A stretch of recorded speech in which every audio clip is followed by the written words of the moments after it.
Hello guys, అందరు ఎలా ఉన్నారు? ఈరోజు నేను జొన్నలతో దోశ చేస్తున్నాను. ఎలా అంటే ఫస్ట్ 1.5 గ్లాస్ అనేది జొన్నలు తీసుకొని ఒక బౌల్లో సపరేట్గా వేసుకోవాలి. వేసుకున్న తర్వాత అదే గ్లాస్తో 1 గ్లాస్ అనేది మినపప్పు తీసుకున్నాను. మినపప్పు తీసుకొని అదే గ్లాస్తో ఒక పావు పావు గ్లాస్ అనేది బియ్యం తీసుకున్నాను అనమాట. కొన్ని తీసుకున్నాను అంటే 2 పిరికెళ్ళమైన బియ్యం తీసుకొని అదే మినపప్పులో వేసేసాను అనమాట. వేసేసి అలాగే ఒక చిన్న బౌల్లో ఒక స్పూన్ అనేది మెంతులు తీసుకొని పక్కన పెట్టేశాను. పక్కన పెట్టేసిన తర్వాత ఈ మూడింటిని నీట్గా కడగాలన్నమాట.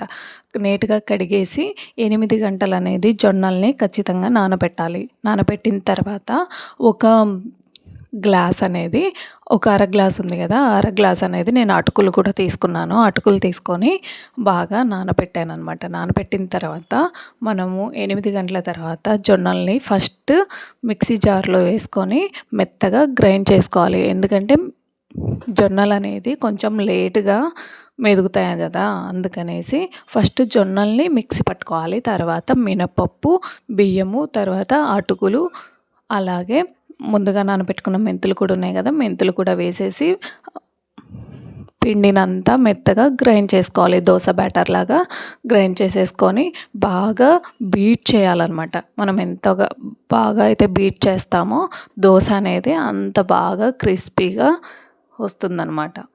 బీట్ చేసి మూత పెట్టేసి నైట్ అంతా దాన్ని పక్కన పెట్టేసేయాలి. ఉదయానికి చూసారా ఎంత బాగా పొంగిందో.